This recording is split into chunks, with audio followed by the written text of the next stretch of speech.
You'll be wanting a wee greenhouse update in? Let's go.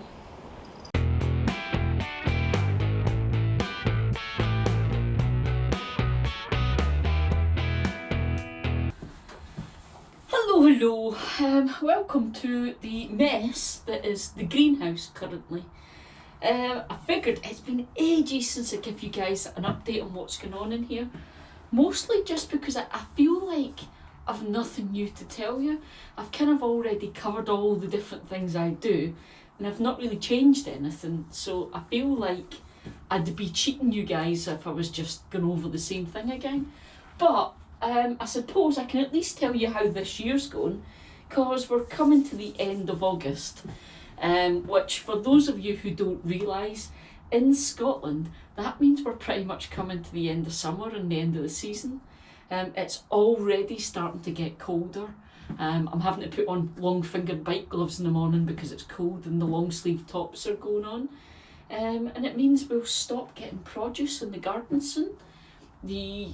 I won't say sunshine because we don't actually get a lot of sunshine in Scotland even in summer, but the not as cold days are going to be given way very, very soon, and the kind of drier weather is going to go back to being rainy, and before you know it, it's going to be dark again. So yeah, so on that really depressing note, greenhouse, what's changed this year? What can I tell you about? Well, I suppose the big thing's been the new greenhouse. How has it been? I have actually noticed a difference. So the one big difference I noticed, apart from it doesn't leak and it stands up to the wind, oh my god, this thing is so super strong, so that's good. I don't even worry. We've had some really crazy storms this year, worse than normal. We've had mad thunder and lightning about 4 times. You rarely get thunder and lightning in Scotland, so that's really unusual. But I don't even worry when I hear the wind now. I don't look out in a panic. I just think it's fine, it'll be fine. But I have noticed though, when it's hot, it is very, very hot in here and the plants soak up the water. So I was having to wrong job, Eli. I was having to refill the water in the quad grows a couple of times a week, whereas in the old greenhouse, weekly was fine, was okay, I didn't have to worry. So that's been a big thing. What else? What's different? Well, having the vents on the sides has been great, so I've pretty much had them open most of the time. They will have to get shut soon though, because it is starting to get colder. Yeah, so the other thing was having this awesome staging. So if you haven't seen the video about us setting up the staging and how I'm using it, I'll shove it up on the cards at the top. But basically I bought the wooden stage, Kate bought me the wooden staging that folds down for the sides so that I could then put my quad grows up and didn't have to find somewhere to store it. But I've got this awesome permanent staging at the back for, specifically, I was thinking for this. Awesome, but there's going to be a change. There's a wee bee in here. I'm finding this actually the first time ever. Bees and wasps are getting stuck in here. Never used to happen. I don't know if it's because they're coming in the side vents. But anyway, it's me waffling again.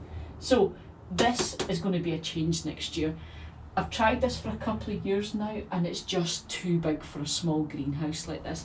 It takes up too much space, and I can't keep on top of when I'm using it for the herbs and stuff. So that's actually going to go. I'm going to give this away to another gardener I know who has a bigger greenhouse. So that'll be a change, which means this bench is going to stay there, but it means I can actually use it for things like bringing on flowers and stuff next year, because at the moment when everything else is going, I can't keep flowers going, so I'm putting things out too early and they're getting killed off or not really coming up the way I would like. So there'll be a lot more flowers in here next year. Other changes, the only other change was the types of tomatoes. So this year I've got 2 San Marzano plants going to get the little plums, which have been okay. But I say okay, actually it's not been okay, that's me just reacting. It's been rubbish, to be quite frank. They have severely suffered from blossom end rot, which is something I've never ever had on my tomatoes before. I don't know if it's to do with the fact that I'm getting used to the quad grows in this greenhouse and the watering thing again. It could be, because I did have that one wee bit where I came in and I had missed the water, it had dried up and things were wilted a bit, so it could be down to that. What else? I didn't have green fly this year, but I had lots of white fly right at the beginning of the year, and it came from the herbs in this quad grow, so I had to deal with that. Haven't seen anything else since, so hopefully that's not going to be an issue again. Harvest wise, it's been not too bad. My sweet millions haven't given me as good a harvest as normal, but I think this could be because I don't know what I was, in fact I know what it was I wasn't thinking was the problem.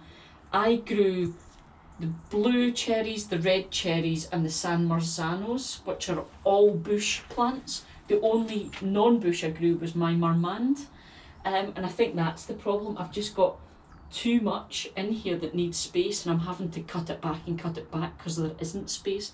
So I think that's why I've not had as good a harvest.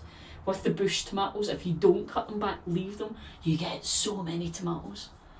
So that's possibly it. This is aroma pepper, and this is aroma pepper here.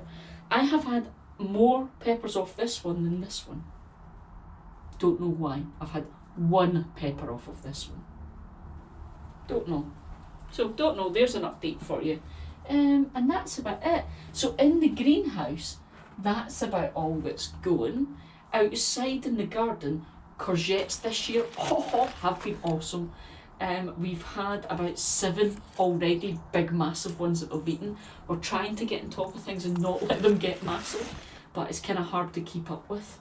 So yeah, carrots have been brilliant this year, so there you go. That's something different I did this year. I started the carrots off in the little root trainers, which aren't to hand or I'd show you them, but again, they're in the previous videos. And started them off and then put them out in the beds once they had kind of come on a bit. Oh, so doing that again next year. Carrots have been awesome this year. Beetroot sucked. I haven't had any beetroot to eat yet because they're just either bolted or not come on, so disappointed in the beetroot. So next year I think I'm going to start them off in the little root trainers as well. So yeah, so that the root trainers and the carrots have been a massive success. Tomatoes and peppers, go away little bee. The tomatoes and peppers in here have not been as big a success, so that's been disappointing. What else to tell you about? Soft fruit has sucked, have had none. Blueberries, black currants, red currants, not pointless, has just had nothing. So let's see. My sunflowers are bloody enormous, they're about 10 foot tall, but only one has a flower on it. And I think again it's because I put them out before they were ready to go out because I needed space in here. So I've learned things this year. So next year we're going to go with the whole keeping the back going for all the flowers and things to give them time in the greenhouse before I put them out. So next year's garden should look amazing. It should be so full of colour, hopefully. So there you go. There's Eli's monthly waffle, really too long because she hasn't planned what she was going to tell you from the greenhouse thing. Hope that was interesting for you guys. So you can't be in my greenhouse and not eat tomatoes. Oh god, I'm not getting many, but they are still so good. Indigo, blue, berry, cherry tomatoes, I totally recommend them, they're awesome. Oh, just the flavour, sorry. Give me another one that's right. Yeah, these are not going to make it to the kitchen, they're just so awesome. We did for dinner last night, we had loads of these needing used. So sliced them, put them in some lemon juice, tiny bit of olive oil and some garlic, and instead of spaghetti had courgette spaghetti. Oh, it was a fantastic dinner. Just they've got so much flavour, and just that little bit of lemon, just oh, it sings them up gorgeous. So yeah, so that's my update for the garden. Yeah, and it's actually colder than it looks, hence why I'm doing this a lot. So I'm going back into where it's nice and warm. So yeah, I suppose join me for all the other bits and bobs that are coming out, and I'll do another update on the garden in September. I might do another attempt at a 1 minute challenge video and give you guys another 1 minute hint on something, because obviously I'm rubbish at not waffling and planning things, but I just felt I couldn't talk to you guys and connect with you guys because there wasn't enough time, so I don't know, we'll see. But anyways, that's it for me. I'm going to dive back indoors now because it's too cold to be out here and you can hear the wind. So yeah, so see you next time, guys. Have fun. Bye.